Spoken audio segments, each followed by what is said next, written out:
নোটসটা আমরা বোঝার চেষ্টা করব। চলুন শুরু করা যাক। তো প্রথমত আমরা এখানে জানার চেষ্টা করব যে এখানে বেশ কিছু কথা বলছে যে speech is art of reporting or telling the word of speaker. বক্তব্য হচ্ছে একটা স্পিকারের আর্ট, একটা শিল্প। কোনো গল্প বলা, কোনো তথ্য রিপোর্ট করা এটা হচ্ছে একটা স্পিকারের একটা art. There are two main ways of reporting the word of a speaker. একটা বক্তার বক্তব্যকে প্রধানত দুই ভাগে কি করা যায়, রিপোর্ট করা যায় বা উপস্থাপন করা যায়। একটা হচ্ছে ডাইরেক্ট স্পিচ, একটা হচ্ছে ইনডাইরেক্ট স্পিচ।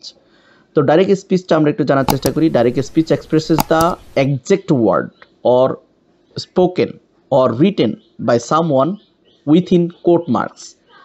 এখানে আমরা দেখতে পাচ্ছি এখানে হচ্ছে ডাইরেক্ট স্পিচের বক্তব্য। উদাহরণ, মাই ফ্রেন্ড সেইড, এখানে কমা আছে। I love to read the text, different text of type of text, এখানে ইনভার্টেড কমা রয়েছে। তো এই ধরনের যেখানে রিপোর্টিং ভার্ব আছে, রিপোর্টেড স্পিচ আছে, কোটেশন আছে, সেটা হচ্ছে ডাইরেক্ট স্পিচ। আর এখানে বলছে here you are reporting your friends words exactly same ways as your friend he said. তুমি তোমার ফ্রেন্ডের বক্তব্যটা যদি তুমি উপস্থাপন করতে চাও অ্যাজ ইট ইজ, যেভাবে আছে সেভাবে, কিছু ওয়ার্ড পরিবর্তন করে, সেটা হয়ে যাবে কিন্তু ইনডাইরেক্ট স্পিচ। আর ডাইরেক্ট স্পিচ হচ্ছে তার বক্তব্য যদি ডাইরেক্ট হুবহু উঠাইতে চাও তাহলে সেটা হয়ে যাবে ডাইরেক্ট স্পিচ, যদি একটু চেঞ্জ করে উঠাইতে চাও সেটা হয়ে যাবে ইনডাইরেক্ট। তো ইনডাইরেক্টটা আমরা একটু দেখে নেই। Indirect speech is the act of reporting someone else words with someone changes in verb. বিশেষ করে যে পরিবর্তনগুলো হয়, ভার্ব পরিবর্তন হয়, প্রনাউন পরিবর্তন হয়, অ্যাডভার্ব পরিবর্তন হয়। ফর এক্সাম্পল এখানে বলছে যে you will retell your friends reply you mess. যখন তুমি তোমার ফ্রেন্ডের মেসেজটা রিপ্লাই করবে তখন এরকম হবে।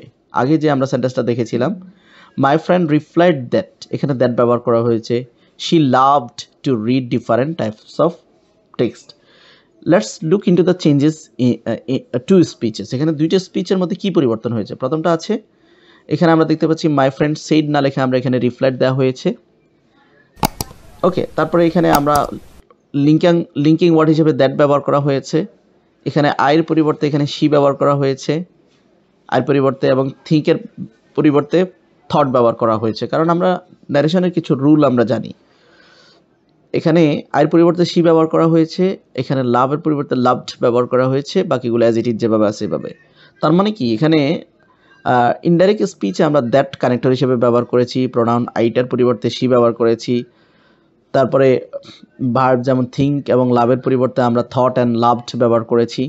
এইখানে যে সেইটটা পরিবর্তন হয়েছে সেইটাকে বলা হয় রিপোর্টিং ভার্ব। এখানে আমরা এখন একটু দেখে নেই। To quote someone speaker to know authenticity of spoken words, to break the monotony of narrative descriptions and to convey the emotional impact of the message we use direct speech. তাহলে direct speech আমরা কেন ব্যবহার করি এখানে বলা আছে। On the other hand indirect speech is use in story.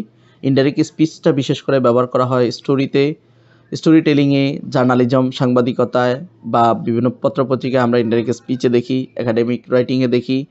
Reply someone's words to other in narrative style, narrative লেখাগুলোতে আমরা দেখি।